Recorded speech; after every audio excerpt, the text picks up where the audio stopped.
जय Hind all of you. मेरे YouTube channel राज police शिक्षा में आप सभी का स्वागत है। इस पीपीटी के ज़रिए मैं आपको बताने जा रही हूँ कि एफआईआर की प्रक्रिया क्या होगी। पहले सीआरपीसी 154 सेक्शन के अंतर्गत एफआईआर लॉज की जाती थी, लेकिन अब नया लॉ लागू होने पर 1 जुलाई से 2024 से भारतीय नागरिक सुरक्षा संहिता 2023 यानी BNSS में एफआईआर लॉज होगी और इसका चैप्टर 13 अध्याय 13 के अंदर फुल डिटेल दे रखी है और सेक्शन भी इसी में ही है। पुलिस को इत्तला और उसकी अन्वेषण करने की शक्तियाँ एफआईआर के बारे में जानेंगे। इसमें इम्पोर्टेंट चीज़ें 2-3 जोड़ दी गई है, जबकि सीआरपीसी में पहले जो एफआईआर लॉज होती थी उसमें ये चीज़ें नहीं थी। पहला है क्षेत्र, यानी घटनास्थल कहीं का भी हो, आप किसी भी पुलिस स्टेशन पर एफआईआर लॉज करवा सकते हैं। और सेकंड है ऑनलाइन, व्हाट्सएप, मेल, किसी भी इलेक्ट्रॉनिक डिवाइस द्वारा आप अपनी एफआईआर भेज सकते हैं। एंड थर्ड है कि जो 3 साल और 3 साल से 7 साल के अंतर्गत ऐसे अपराध हैं की सज़ा है, उसका पहले 14 डे इन्वेस्टिगेशन होगा, उसके बाद में उसे क्या निर्णय निकलता है। तो इस पीपीटी के ज़रिए मैं आपको फुल डिटेल एफआईआर की प्रक्रिया के बारे में बताने जा रही हूँ। So follow me.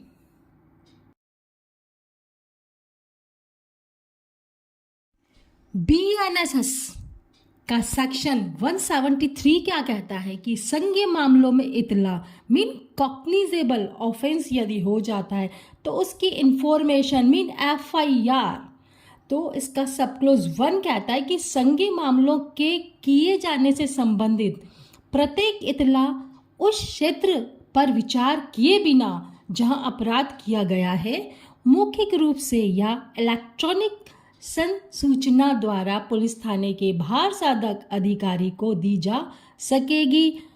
यस, पहला आ गया ना क्षेत्र, यानी कोई घटना स्थल नहीं देखा जाएगा कि घटना स्थल कहाँ का है और उसी घटना स्थल पर आप रिपोर्ट कराएं या उससे संबंधित पुलिस स्टेशन पर कराएं। नो, कोई भी घटना स्थल नहीं देखा जाएगा। दूसरा, वो इलेक्ट्रॉनिक किसी भी डिवाइस द्वारा आप अपनी एफआईआर भेज सकते हैं। ये न्यू चीज़ें दोनों जोड़ी गई है।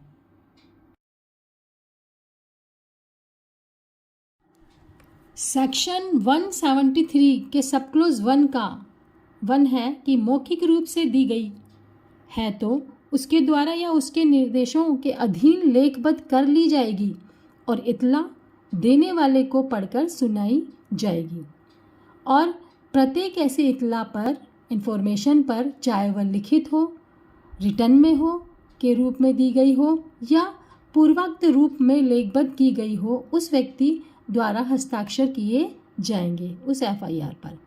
सेकंड है कि यदि इलेक्ट्रॉनिक सूचना द्वारा दी गई है तो उसे देने वाले व्यक्ति द्वारा 3 दिनों के भीतर हस्ताक्षरित किए जाने पर उसके द्वारा लेखबद्ध की जाएगी और उसका सार ऐसी पुस्तक में जो उस अधिकारी द्वारा ऐसे रूप में रखी जाएगी जिसे राज्य सरकार इस नियमित नियमों द्वारा विहित करे प्रविष्टि किया जाएगा। यानी यदि कोई भी मेल से, व्हाट्सएप से या किसी भी इलेक्ट्रॉनिक साधन से अपनी एफआईआर भेजता है तो उसको 3 दिन के अंदर अंदर उस पर सिग्नेचर होना अनिवार्य होगा।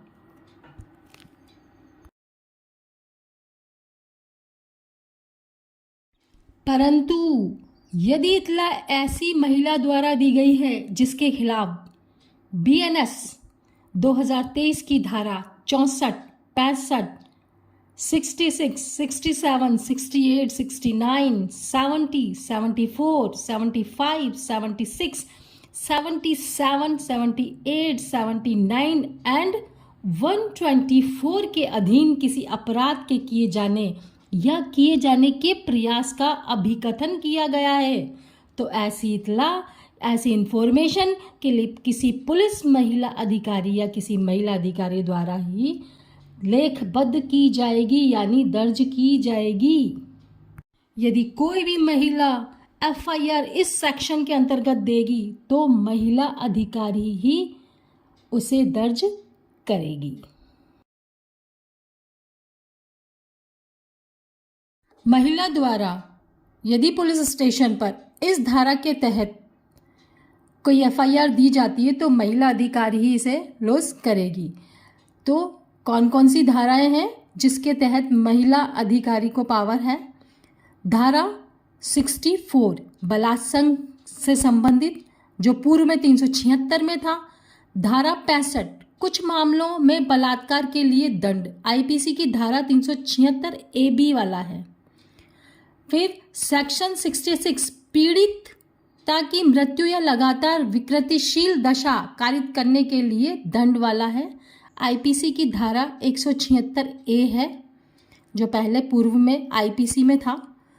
फिर सेक्शन 67 जो है बीएनएसएस का है, पति द्वारा पत्नी से पृथक्करण के दौरान मैथुन, पहले ये आईपीसी की धारा 376B में था।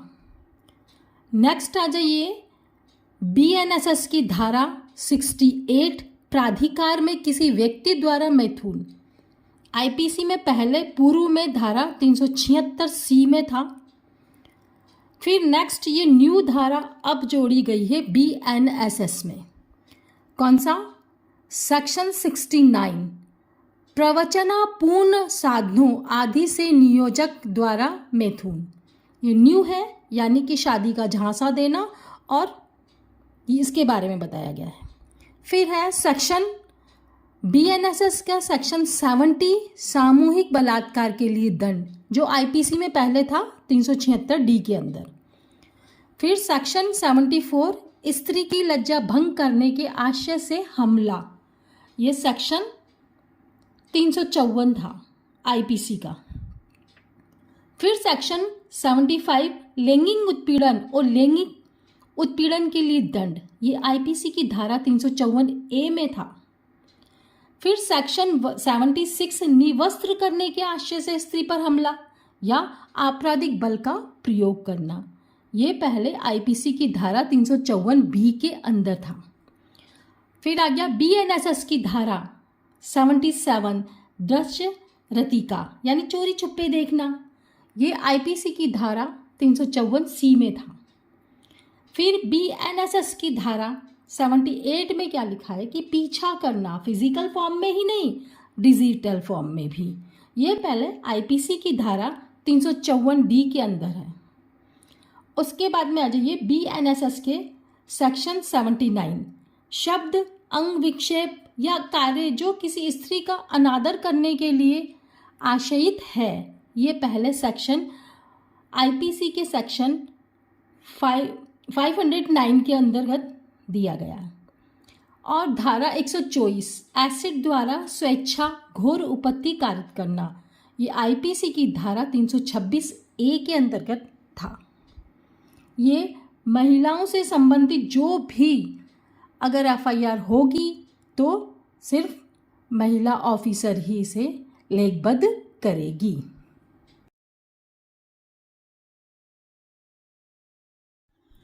ये प्रावधान किया गया है कि कहे यदि वह व्यक्ति जिसके विरुद्ध भारतीय न्याय संहिता 2023 की धारा 64, 65, 66, 67, 68, 69, 70 and 74, 75, 76, 77, 78, 79 and 124 के अधीन, जो मैंने ऊपर बताया है शॉर्ट फॉर्म में, उसके अधीन किसी अपराध के किए जाने या किए जाने के प्रयास का अभिकथन किया गया है, अस्थायी या स्थायी रूप से, मानसिक या शारीरिक रूप से अक्षम है, तो ऐसी जानकारी एक पुलिस अधिकारी द्वारा ऐसे अपराध की रिपोर्ट करने की मांग करने वाले व्यक्ति के निवास पर या ऐसे व्यक्ति की पसंद के सुविधाजनक स्थान पर किसी दुभाषीय या विशेष शिक्षक की उपस्थिति में, जैसा भी मामला हो दर्ज की जाएगी और इसे भी महिला अधिकारी ही लेखबद्ध करेगी।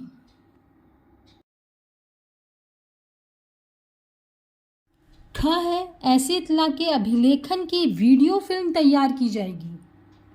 महिला से जो रिपोर्ट ली जाएगी, ऐसी इत्तला के अभिलेखन की वीडियो फिल्म तैयार की जाएगी और पुलिस अधिकारी धारा 183 की उपधारा 6 के खंड क के अधीन किसी मजिस्ट्रेट द्वारा उस व्यक्ति का कथन यथासंभव शीघ्र अभिलिखित कराएगा।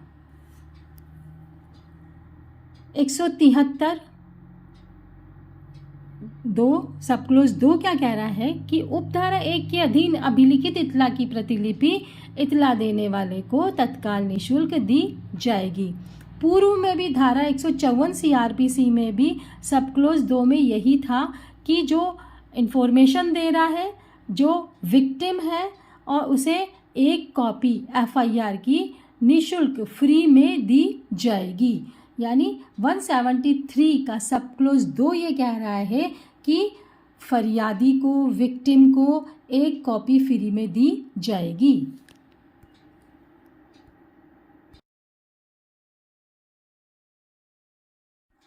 173 BNSS क्या कहता है? धारा 175 में अंतर्विष्ट उपबंधों पर प्रतिकूल प्रभाव डाले बिना ऐसे किसी संज्ञेय अपराध को करने से संबंधित इत्तला की प्राप्ति पर जिसमें 3 वर्ष या उससे अधिक का दंड है किंतु 7 वर्ष से अधिक नहीं है, थाने का भार साधक अधिकारी, जिसे एसएचओ भी कहते हैं, सीआई भी कहते हैं, अधिकारी ये सुनिश्चित करने के लिए कि क्या 14 दिनों की अवधि के भीतर मामले में कार्रवाई करने के लिए प्रथम दृष्टया विद्यमान प्रारंभिक जांच संचालित करने के लिए या अन्वेषण की कार्रवाई करने के लिए जब प्रथम दृष्टया मामला विद्यमान है, जो रैंक के अधिकारी, जो उप पुलिस अधीक्षक मीन DYSP की पंक्ति के नीचे का न हो, कि पूर्ण अनुमति से अपराधों की प्रकृति और गंभीरता पर विचार कर सकेगा।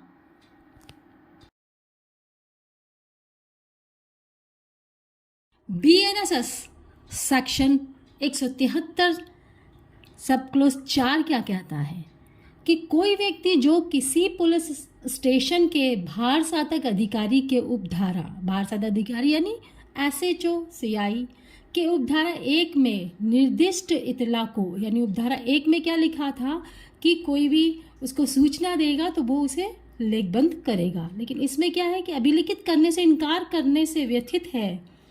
ऐसी इत्तला का सार लिखित रूप में और डाक द्वारा संबंधित पुलिस अधीक्षक को भेज सकता है। यदि एसएचओ एफआईआर लेने से मना करता है या नहीं लेता है तो वो क्या करेगा, जिले के पुलिस अधीक्षक को ये एफआईआर की कॉपी देगा। यदि उसका ये समाधान हो जाता है कि ऐसी इत्तला से किसी संज्ञेय अपराध का किया जाना प्रकट होता है तो या तो स्वयं मामले का अन्वेषण करेगा, कौन, डिस्ट्रिक्ट एसपी द्वारा बताया गया है कि वो इसे जांच करेंगे कि वास्तव में कॉग्निजेबल ऑफेंस है, और वो ये खुद भी कर सकते हैं और खुद नहीं भी करेंगे तो अपने अधीनस्थ अधिकारी को इसकी इन्वेस्टिगेशंस क्या पावर देंगे। अधीनस्थ किसी पुलिस अधिकारी द्वारा इस संहिता द्वारा उपबंधित रीति में अन्वेषण किए जाने का निर्देश देगा और उस अधिकारी को उस अपराध के संबंध में पुलिस थाने के भार साधक अधिकारी की सभी शक्तियां होगी, जिसके न हो सकने पर ऐसा व्यथित व्यक्ति मजिस्ट्रेट को आवेदन कर सकेगा। मीन उसे वैसा ही पावर होगा जिससे जिला एसपी साहब इन्वेस्टिगेशन करवा रहे हैं, तो जो एक एसएचओ को पावर है सेम पावर उस व्यक्ति को भी होगी।